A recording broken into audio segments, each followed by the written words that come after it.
5:19 AM na, makikinabang naman ang mga miyembro ng PhilHealth sa bagong benefit packages, kabilang na ho ang coverage para sa rare diseases at inaasang magiging available sa unang bahagi ng 2025.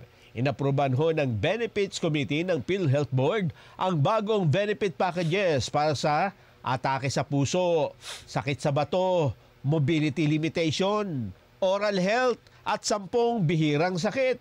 Mayroon ding preventive oral health services sa primary care tulad ng oral screening, dental cleaning, fluoride varnish application, pit and fissure sealants, Class B procedures at emergency tooth extractions. Ang mga package rates ay naglalaro mula 99,000 hanggang 739,000 pesos. Mahal din pala yun, ano ha? Pero package na yun. Oh. Ayun. Baka ako bunot lang ng ngipin, umabot ng ganung halaga, ano ha? Sa